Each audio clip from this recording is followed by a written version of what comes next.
October 28, 1940, Alexandria Harbor.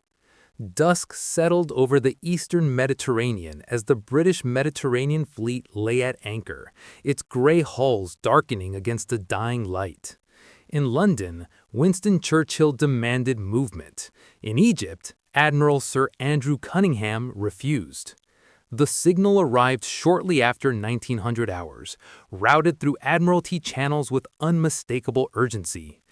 Churchill wanted pressure, immediate pressure against Italian sea power. The Mediterranean, he insisted, could not be ceded to hesitation. The moment required boldness. The Navy, in his view, existed to seize moments like this. Cunningham read the message slowly. He did not raise his voice. He did not summon his staff in alarm. Instead, he walked the deck of his flagship, HMS Warspite, listening to the harbor sounds and the distant hum of engines. The Italian fleet sat only days away at Taranto, powerful and intact. Battleships, cruisers, a fleet that could not be ignored, but could not yet be struck without consequence. Churchill pressed again. He always pressed. The Prime Minister believed wars were won by audacity, not patience. He had learned that lesson decades earlier and paid for it in blood. He would not wait now. The Mediterranean was the artery of empire. Lose control of it, and Britain's grip on the Middle East would weaken, then fail. Cunningham sent his reply before midnight. The fleet was not ready. The aircraft were insufficiently trained. Intelligence was incomplete. The weather and moonlight were wrong.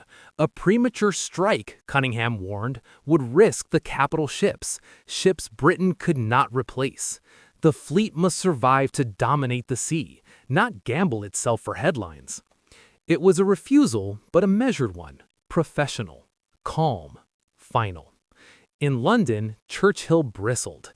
He had appointed Cunningham precisely because he was aggressive. Now, in the moment that demanded aggression, the Navy had drawn a line. This exchange, quiet, formal, restrained, carried enormous weight. It was not merely a disagreement between statesman and sailor. It was a clash between two visions of war. One demanded immediate action. The other demanded control. And in that refusal, polite, unwavering, the course of the Mediterranean War began to bend. To understand the gravity of Cunningham's refusal, one must return to the long shadow cast over the Mediterranean in 1940. Italy's declaration of war in June had transformed the sea into a contested battleground overnight.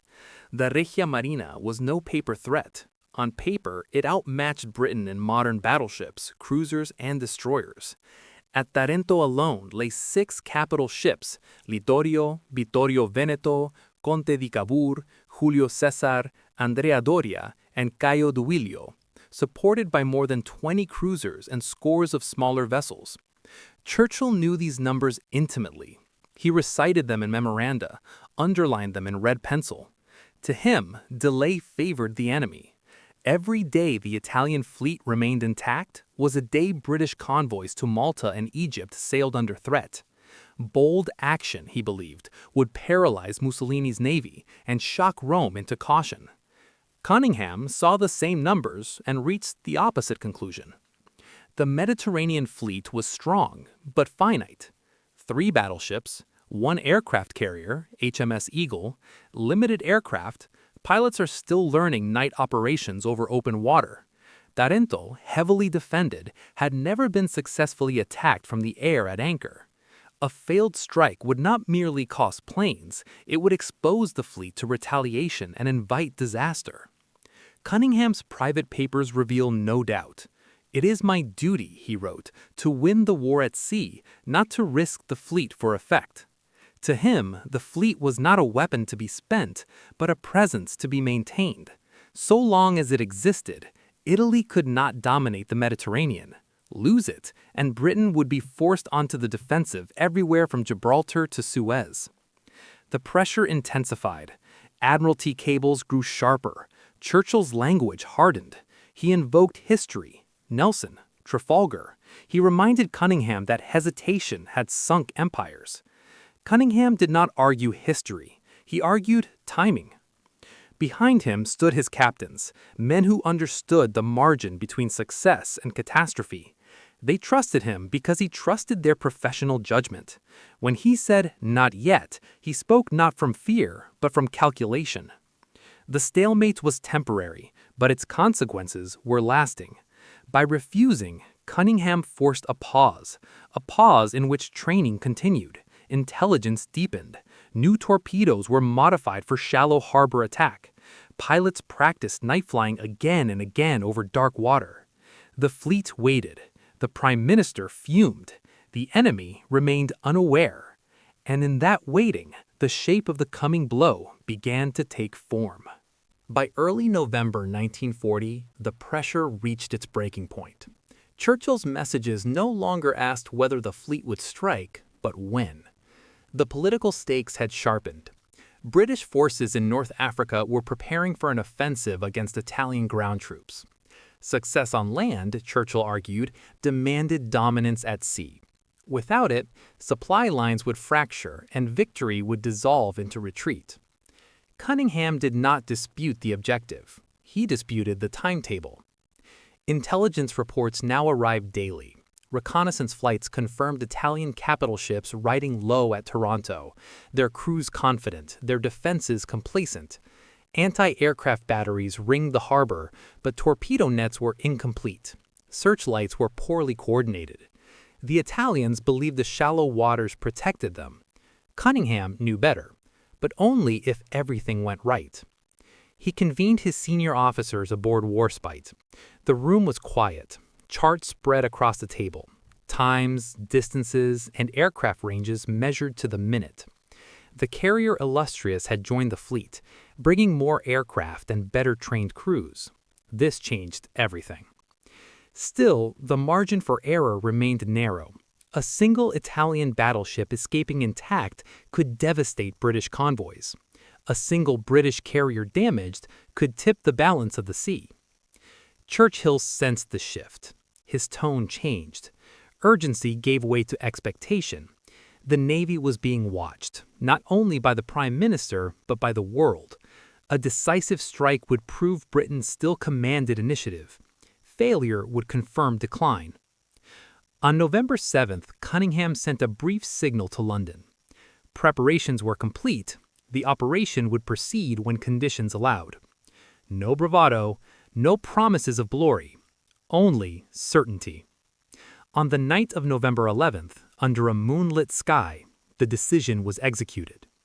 At 20:30 hours, the first wave of Swordfish torpedo bombers lifted from Illustrious. Obsolete by modern standards, slow, cloth-covered, piloted by men who knew they might not return. They flew low, skimming the sea, navigating by moonlight and memory. Cunningham remained aboard Warspite, listening to reports in silence. This was the moment he had refused weeks earlier. This was why he had said, "not yet." When the attack ended, 3 Italian battleships lay crippled. One sank in shallow water. 2 others were damaged beyond immediate repair. The balance of power in the Mediterranean had shifted in a single night. The Italians were stunned. The world took notice. And in London, Churchill sent a message of rare restraint. Well judged, it read. Cunningham had not defied the Prime Minister. He had delayed him. And in doing so, he had won the sea. The aftermath was immediate and unforgiving. By dawn on November 12, 1940, smoke still rose from Taranto's harbor. Italian sailors labored to save what could be saved, but the truth was already clear. Half of Italy's battleship strength had been neutralized in a single night. The Regia Marina withdrew north, its confidence shattered, its initiative lost. For Cunningham, there was no celebration, only confirmation. His gamble, because it was a gamble, had succeeded precisely because it had not been rushed. He wrote later that the difference between disaster and dominance lay not in courage, but in patience. The fleet remained intact. The sea lanes remained open. Malta survived. Churchill, reading the reports in London, understood what had happened. This was not merely a tactical success. It was a strategic rebuke. delivered without accusation. Cunningham had been right to refuse when he did. Had the strike been launched weeks earlier, with fewer aircraft and less preparation, the result might have been a catastrophe. Yet, Churchill did not dwell on that possibility. He seized the meaning of Taranto for the wider war. Air power had humbled battleships at anchor. A great fleet had been paralyzed by a handful of aircraft. Naval warfare had crossed a threshold. Other powers noticed. In Berlin, German naval officers studied the damage reports with unease. In Tokyo, planners read them with interest. Within the British command, Cunningham's authority was now unassailable. He had not merely obeyed orders, he interpreted intent and imposed his professional judgment when it mattered most. Subordinates trusted him absolutely. Superiors deferred to him, even when they disagreed. The Mediterranean campaign accelerated. Convoys moved with greater confidence. Italian surface forces avoided engagement. The Royal Navy dictated tempo, location, and risk. What Churchill had wanted, control, had been achieved, but only because the Navy had once said no. The relationship between the Prime Minister and the Admiral settled into a wary respect. Churchill continued to press. Cunningham continued to calculate.